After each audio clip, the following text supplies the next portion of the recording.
Christian Douchement, D-O-U-C-H-E-M-E-N-T, responsable international et montagne, comité régional du tourisme, Auvergne-Rhône-Alpes Tourisme. Christian, on est à Grand Ski, c'est le grand rendez-vous du marché du ski.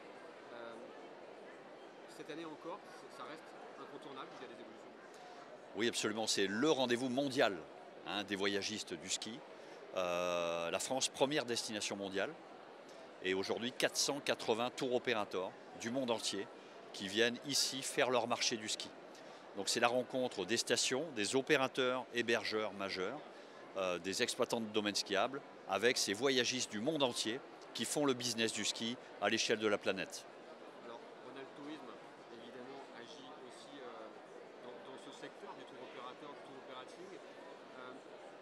C'est quoi aujourd'hui les actions principales justement à faire auprès de ces tour opérateurs et comment on les fait, comment on s'adapte?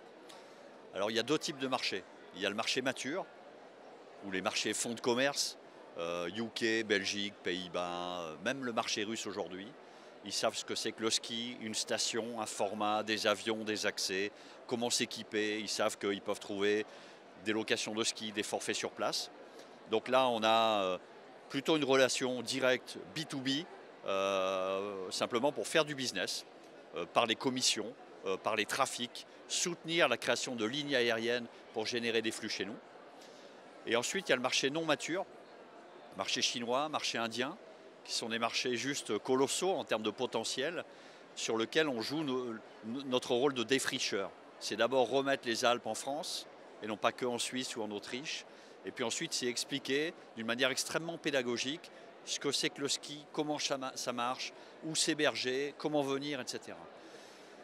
Et là-dessus, on a à la fois une démarche B2B pour expliquer aux pros, mais aussi B2C, puisqu'effectivement, il faut également stimuler la demande de manière à faire en sorte que les Chinois ou les Indiens aient envie de venir partager une expérience montagne sur nos stations. Comment on fait pour faciliter justement la compréhension de ces marchés qui ne sont pas encore matures, pour que ça leur paraisse pas trop compliqué, tout ça, pour que justement ça leur facilite, ça leur donne envie, mais surtout ça leur facilite la compréhension, le fameux réservation en 3 clics. Ben, il a fallu se remettre en cause, quoi. Les premières expériences, on est arrivé avec nos standards pour parler d'hôtel, parler de ski, de location, de forfait. Et puis ça prenait pas, quoi. Et assez rapidement, on a créé des films, des tutos, de la pédagogie. On a fait venir du monde. On est présent également dans les stations de ski. En Chine, il y a 150 stations de ski.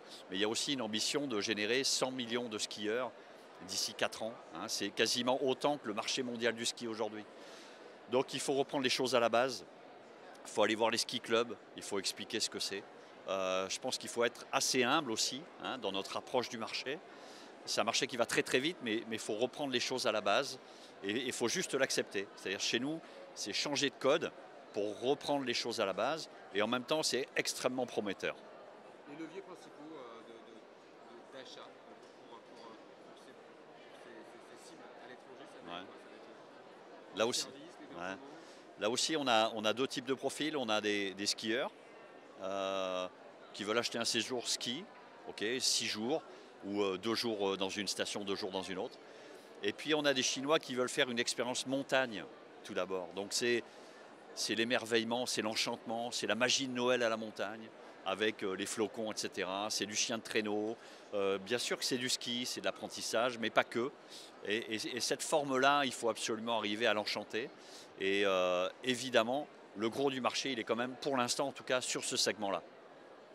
Dernière question, que ce soit pour la clientèle étrangère ou la clientèle d'ailleurs française, le format de ces vacances, c'est-à-dire l'hébergement, la réservation du samedi au samedi, l'accès au forfait, enfin, tout ce qui peut être les irritants, est-ce que ça évolue, est-ce que ça va dans le bon sens? Et notamment, alors, je reviens sur la partie hébergement et sur la partie samedi au samedi par exemple, Ouais. les courts séjours, les évolutions qu'on connaît, est-ce que tout ça avance dans le bon sens et quand? Ouais. Effectivement, c'est une bonne question. Ça fait longtemps qu'on est confronté à des standards. Mais n'oublions pas qu'en France, c'est l'offre qui a marketé la demande. C'est parce qu'on a formaté du samedi au samedi que le client est rentré dans ce schéma. Et aujourd'hui, on voit bien qu'il y a une inversion des rôles. On voit bien que le format, c'est plutôt de faire des courts séjours, 3-4 nuits, plusieurs fois dans l'année. et que du coup l'offre est en train de se remettre en cause, y compris pendant les vacances. On a une prise de conscience des propriétaires, des agences immobilières, pour répondre à ce marché-là.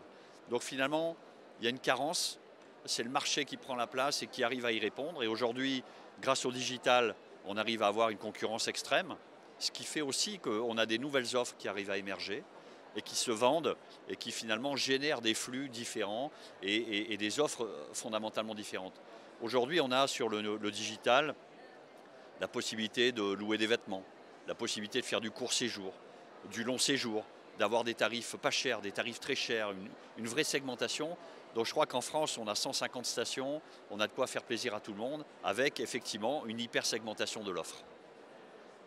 Pour le tourisme, c'est le rôle principal aussi, c'est quand même enfin, l'un des rôles principaux, c'est aussi de fédérer tous les acteurs socio-économiques du tourisme de la destination, c'est ça? Alors c'est fédéré, puis c'est rechercher aussi l'endroit où on crée de la valeur. C'est-à-dire que sur le marché britannique, par exemple, toutes les stations sont très présentes. Les acteurs sont très présents. Est-ce que c'est sur ce marché-là où on crée vraiment de la valeur?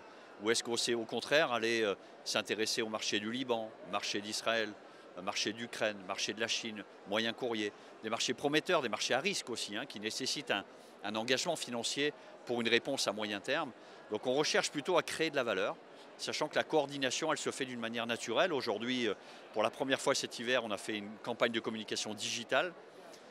Région Auvergne-Rhône-Alpes, France Montagne, Savoie-Mont-Blanc, Isère Tourisme, Atout France, EasyJet. Et on a levé 480 000 € sur la plupart des pays européens avec des campagnes digitales. Donc ça, c'est un super exemple et c'est une vraie réussite.